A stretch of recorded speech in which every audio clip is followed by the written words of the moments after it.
नमस्कार।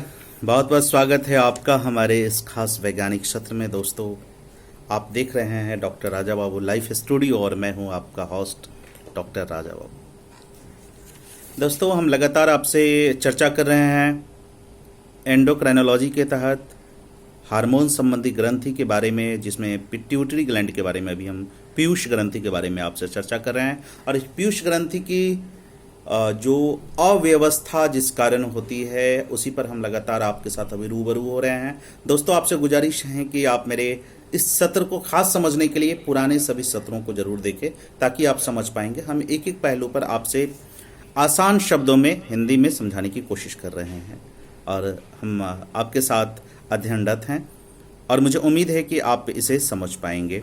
अभी मैं आपके साथ जो चर्चा कर रहा हूं दोस्तों, इसमें आज की जो कड़ी है हमारी वो है पिकार्ड-फाल्बुश्क सिंड्रोम। ये पिकार्ड सिंड्रोम के नाम से भी जाना जाता है और ये वैसे तो हार्मोनल जितने भी है देखा गया है, पिट्यूटरी के डिजीज जितने भी है वो रेयरेस्ट है, लेकिन और सबका कॉमनेस्ट कॉज ट्यूमर ही रहा है जैसा कि हम लोगों ने देखा है। और इसमें जो है वो ये भी लगभग rear form of tertiary hypothyroidism का ये पिकार्ड फाल्बुश्क सिंड्रोम जो है हाइपोथायराइडिज्म का केस है, यानी कि इसमें हमारा थायराइड लेवल कम हो जाता है, इस वजह से होता है। हम इसके आगे भी आपकी उस समय हम चर्चा करेंगे।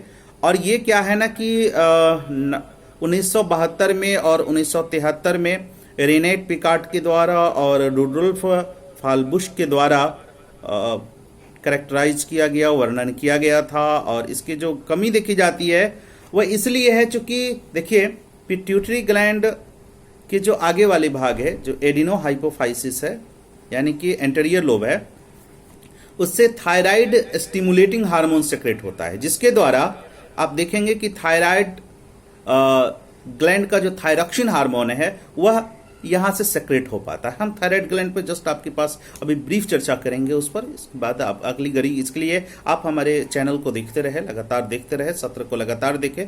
जहां दिक्कत हो आप टेक्स्ट बुक को प्रीफर करें, या नहीं समझ पाए तो आप हमारा व्हाट्सएप नंबर है, आप बिल्कुल हमसे पूछ सकते हैं। ये क्या है ना कि ये देखिए सिंड्रोम है। सिंड्रोम में जनरली साइन एंड सिम्टम का कॉम्बिनेशन होता है, लक्षण का या निशान का कॉम्बिनेशन होता है। ऐसा नहीं है कि वो डिजीज की तरह है, तो काफी सारे सिम्टम मिलेंगे, उसमें साइन मिलेंगे।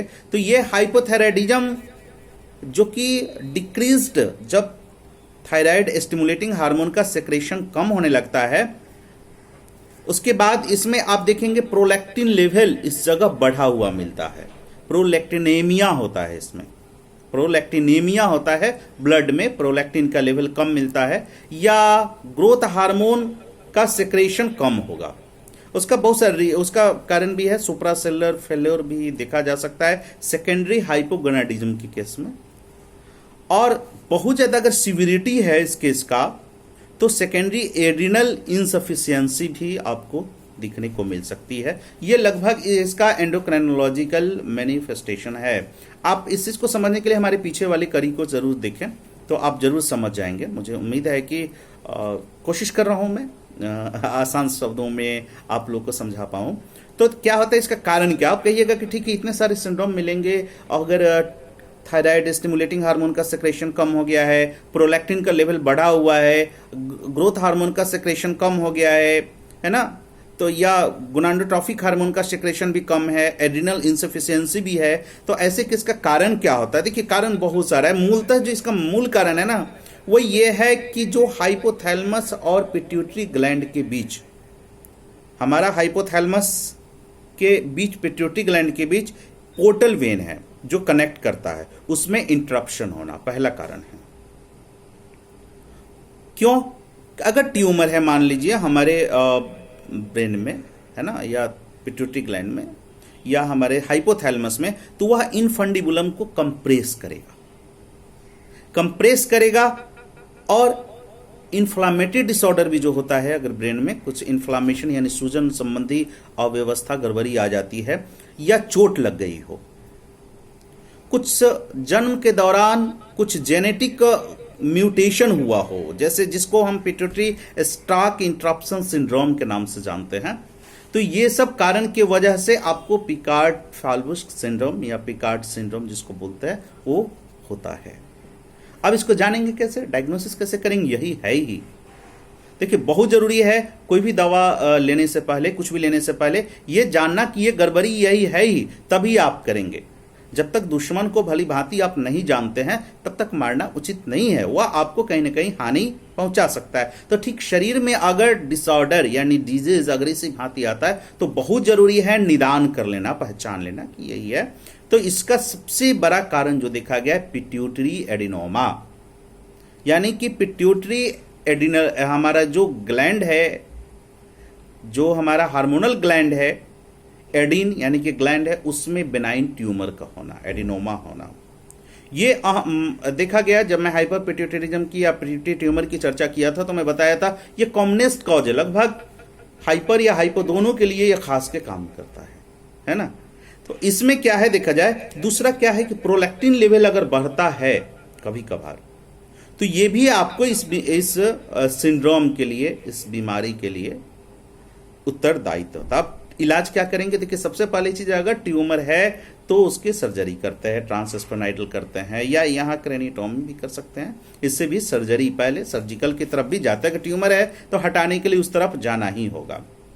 दूसरा क्या है कि जो भी हार्मोन कम है उसे हम रिप्लेस करके काम चलाएंगे। तो इसके तहत क्या है, पिकार्ड फाल्बुस सिंड्रोम का हमारे ये जानकारी लगभग मुझे लगता है लगभग यही है। आगे हम कुछ और भी बीमारियां हैं इससे संबंधित है, मैं सोच रहा हूं चर्चा कर दूं बाकी और भी हार्मोन बढ़ने से पहले। अक्सर ऐसा होता है कि ज़्यादातर कोशिश कर रहा हूं, बहुत पूरा विद्वान नहीं हूं। और देखिए ये मेरा जो ध्येय है ना, जन सामान्य को लेकर के, जो विद्वत जन हैं उनसे तो पहले मैं प्रार्थना पूर्वक माफ़ी मांगता रहता हूं कि आप लोग सुझाव दें। आप लोग का मैं कहीं ना कहीं अनुज हूँ, हमारे जो सीनियर्स हैं या हमारे ऐसे भी जो बैचमेट है या हमारे जो जूनियर है जो कहीं ना कहीं जानकारी अच्छा रखते हैं सभी, तो अगर कमी आती है तो आप मुझे सुझाव दें। वैसे मेरा पर्पस है कि इस ज्ञान को हम समाज के प्रत्येक पहलू तक ले जाए, लोग जाने, ताकि लोग जागरूक होकर के चिकित्सक के समक्ष जा पाएं। और ऐसे छात्र जो कि खास जो कि विज्ञान का अध्ययन कर रहे हैं, बायोलॉजी का यानी कि लाइफ साइंस का अध्ययन कर रहे हैं या मेडिसिन का अध्ययन कर रहे हैं या पैरामेडिकल, हमारे जो ऐसे छात्र हैं जो हमसे जुड़े हुए हैं, हमारे शिक्षकगण हैं, या जो इमरजेंसी मेडिकल टेक्नोलॉजी के लिए भी मेरे पास आते हैं, उन सबों के बीच में छोटी मोटी जानकारी इस बारे में दे पाऊँ। तो आप लोग लगातार देख रहिए, बनते रहिए हमारे साथ और अपना प्यार देते रहिए। और इसी तरह आप देखते रहिए लगातार doctor Raja Babu life studio. और आज दीजिए इसी कड़ी में अपने प्यारे दोस्त डॉक्टर राजा बाबू को अलविदा। हम फिर मिलेंगे आपसे। प्रणाम, नमस्कार।